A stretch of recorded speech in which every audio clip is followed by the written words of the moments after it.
Welcome to the King's Court Podcast. I'm your host, King Roberto. I'll be honest with you. The last few weeks, I found myself wondering, was it really worth it? 20 years I've been all in with 4-H. And I knew that I wanted my kids to experience camp.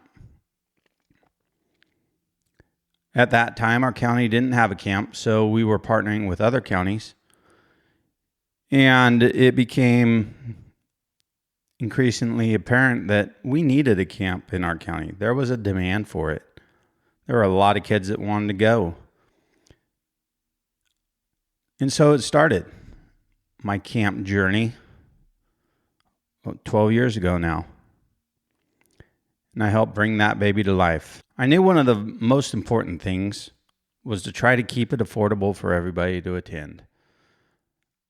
I was a single parent at that time with 3 kids.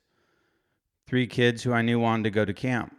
And I knew how hard that was. I knew how expensive it was. I felt it firsthand. That was one of the very first things when I started the camp that I knew I wanted to do. And it wasn't until lately that I caught a hint of just that feeling unappreciated.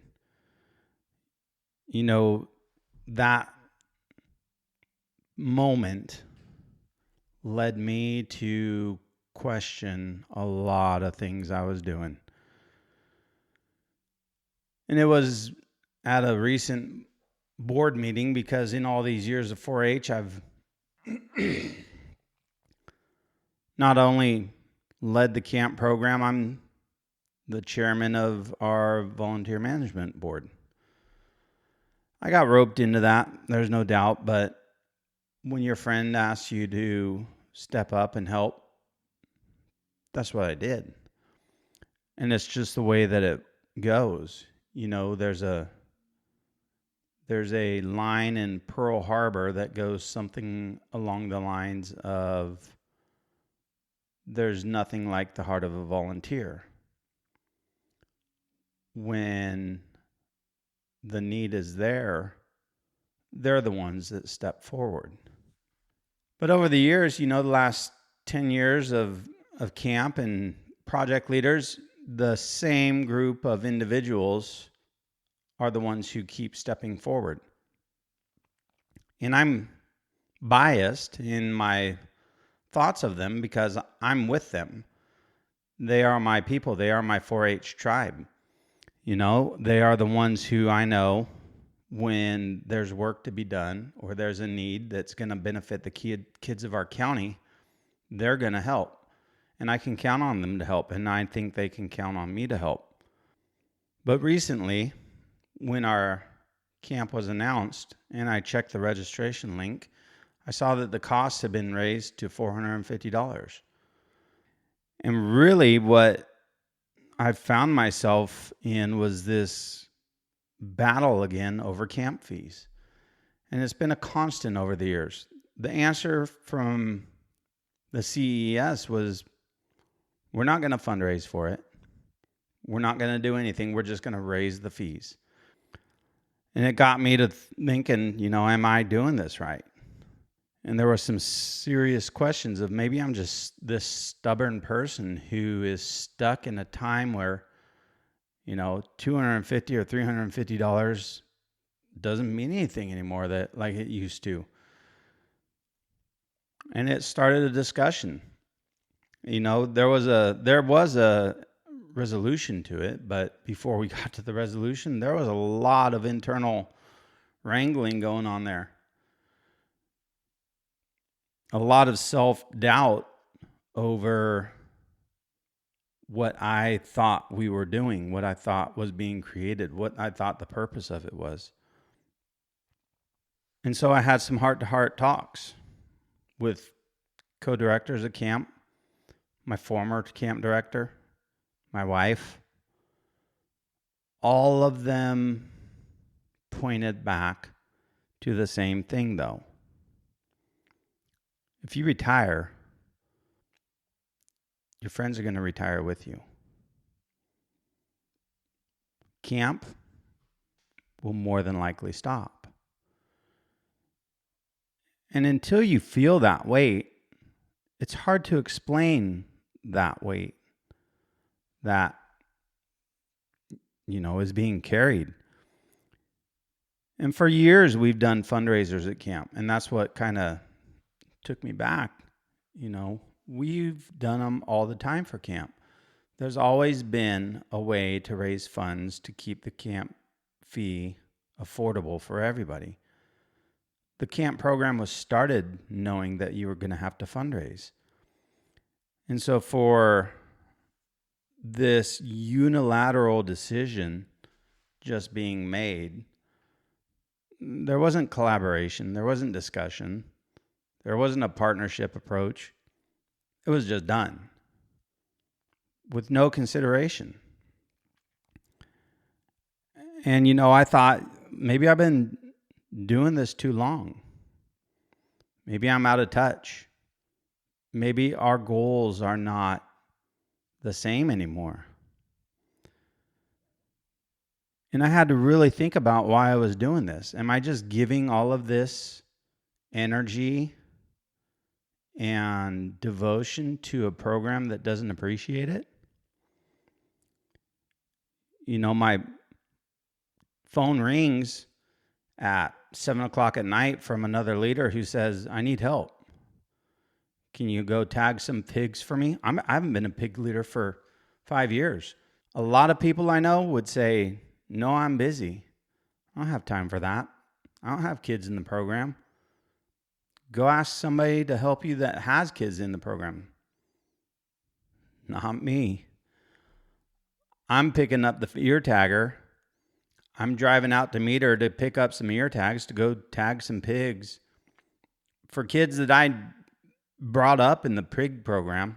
I watched them from the time they were 9 years old to getting into it now. And I mean, it's a family that I know, and they was a lot of anguish when I retired from being a pig leader.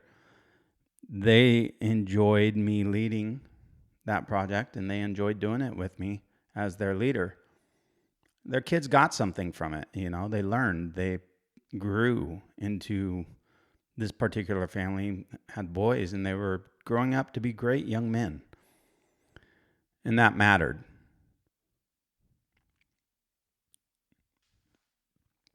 So for somebody who was, for lack of a better word, just completely disconnected from the camp program, to come in and say, you're not going to fundraise. We can't have a unbalanced budget because they don't operate in that world where fundraising is apparently allowed. To just say we're going to raise the price was really a gut punch for me. And it really took me to some really deep inner depths of, why am I doing this? Why do I continue to fight this fight? And I think back to all the people that I met over the years at camp who've come and gone. And there's always one or two every year that come up to camp that are special kids. They have, one of my favorite ones was a little girl who would hang out at the nurse's hut with the nurse and always say that it was too loud. It was too much commotion. But she felt safe over at the nurse's hut. She wasn't a super outgoing, active kid. But, when she went to camp, she got to meet new friends. She got to do things she didn't normally do. And even if she just disconnected for a couple minutes, 5 minutes over at the nurse's hut, she'd get back into it and she'd go back out and try new things. Those are the kids that make it worth it. And she had a sister that also went to camp and her mom's a teacher. Her dad is a construction worker. They are your blue collar family out there. And you know who these people are. You know what a teacher gets paid, and it's not anything near what they should be paid. Considering the work that they do, and for us to have a camp that is raising its price to $450 a kid, while these people are trying to send 2 kids to camp because of the experience they get from camp, was just something that I couldn't stand by and let happen. And these kids it's not just one of them. It's always multiple kids like this every year. And you see it in them, and you see the transformation of them at camp, and in just a week, how they change. And you see it in our junior leaders, our junior counselors. You see it in them. You see them through all of our trainings being quiet, shy, reserved. And at camp, they blossom into these amazing young leaders who are going to do great things for people. And that's what keeps me coming back every year. Those kids are the reason that I had to fight for camp. I had to fight to try to keep the fees down. The resolution was, okay, we'll put camp out at $365 for 2 weeks and call it the early bird special. And it has to be paid in full. If they want to do payment plans, we'll do it for $405. And they can do payment plans of $50, for their payments. Well, it turned out that registration got released, and the $405 that we talked about was now $415. And it left me asking myself, those questions. And it turned out that I came to the realization that we can do better,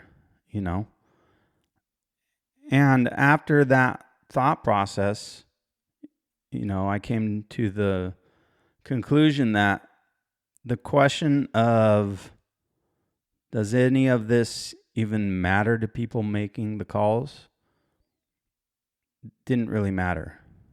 Because if I've learned anything in all my years of doing this, it's that you don't quit. It's just not how I'm wired. It's not how volunteers are wired. They don't just give up. When the chips are down and you need somebody, they're the ones that step forward. But there's still doubt that creeps in when it's quiet. And even though that doubt creeps in once in a while, here's the truth about volunteers. They knew what they were stepping into. We all do. And they step forward anyways. And that means something. The countless hours that you spend working on a program, the countless hours that you devote to improving the lives of kids who are not your own. And it's thankless. And we all know it's thankless. We're not doing it for the recognition. We're not doing it for the paycheck. We're doing it to make a difference in the lives of kids who will be the leaders in our community one day. That's why we're doing it. And that realization is what brought me full circle back to why we're doing that. And it led me, a week after this was all resolved, I went to a camp conference. And I'm a member of the committee that puts on the conference. And you know who wasn't there? Yep, that's right. We won't name names or positions, but people who should have been there weren't there.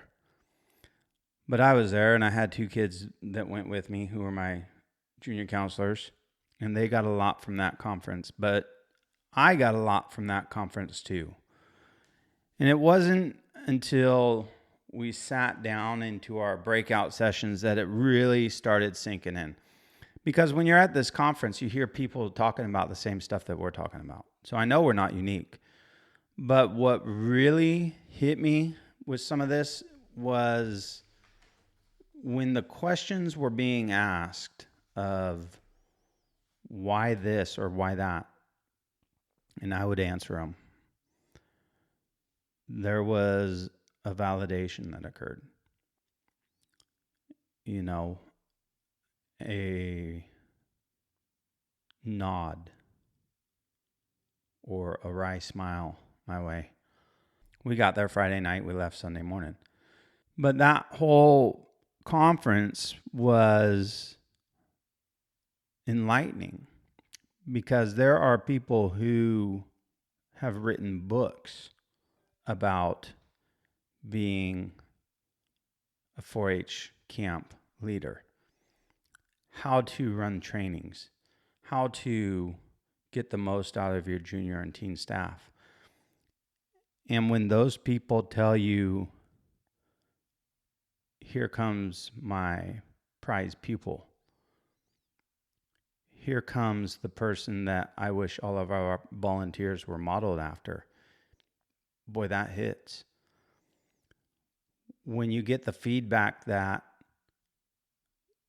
you know, what are you teaching from these leaders, they're high up, they're esteemed individuals in the camping committee and in the camping community.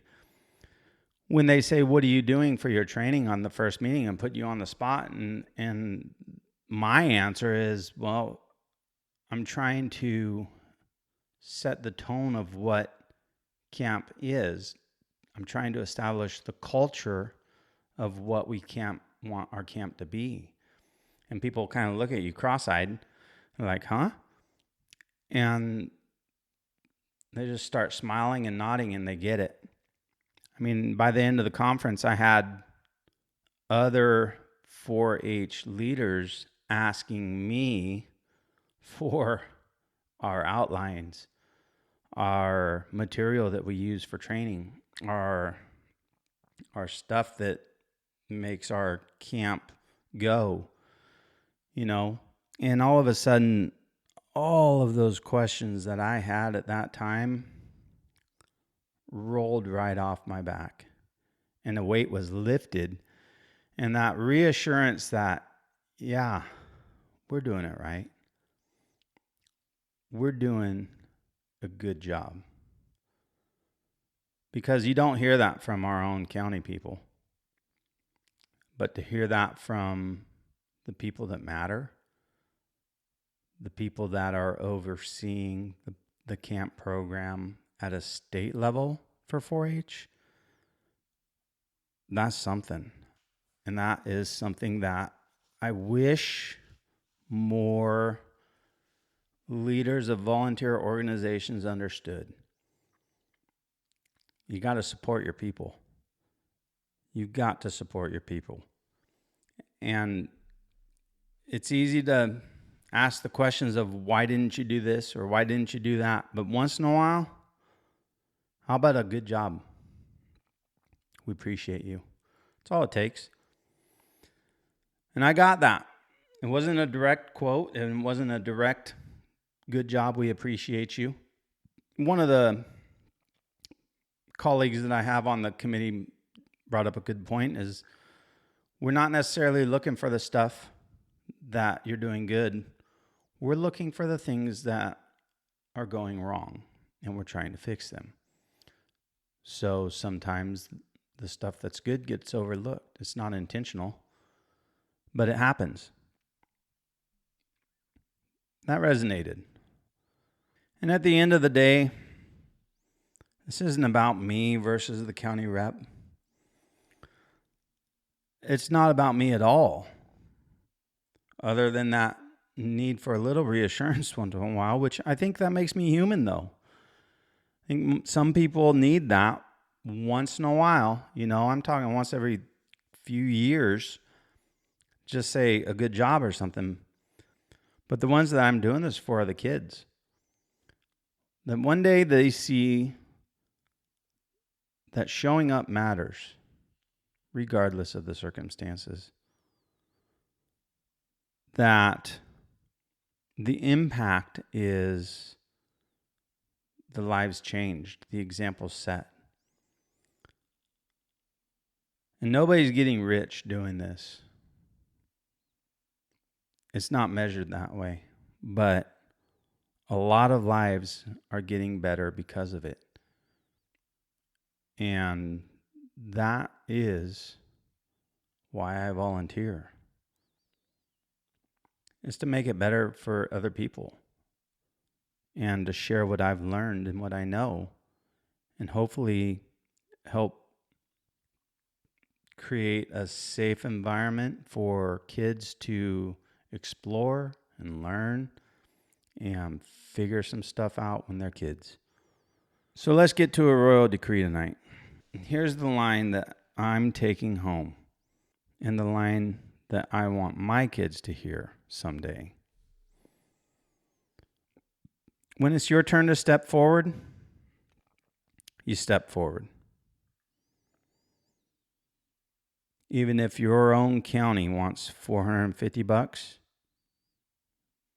you've been the boots on the ground, and your boots are muddy from fighting for those $350. Your back is sore from the overnight camp, and the thank yous are nowhere in sight. But you step forward anyways, because that's what leaders do. And that's what 4-H has taught me.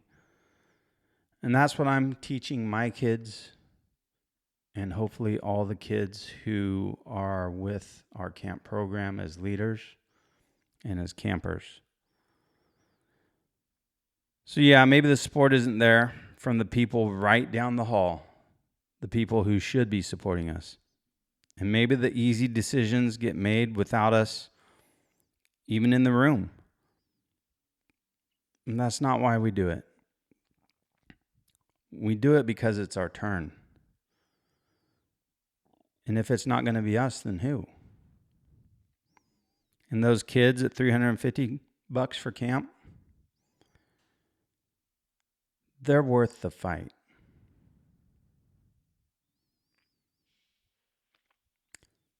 It's King Roberto. I hope you have enjoyed the podcast. Thanks for listening, and I'll see you at camp. Goodbye.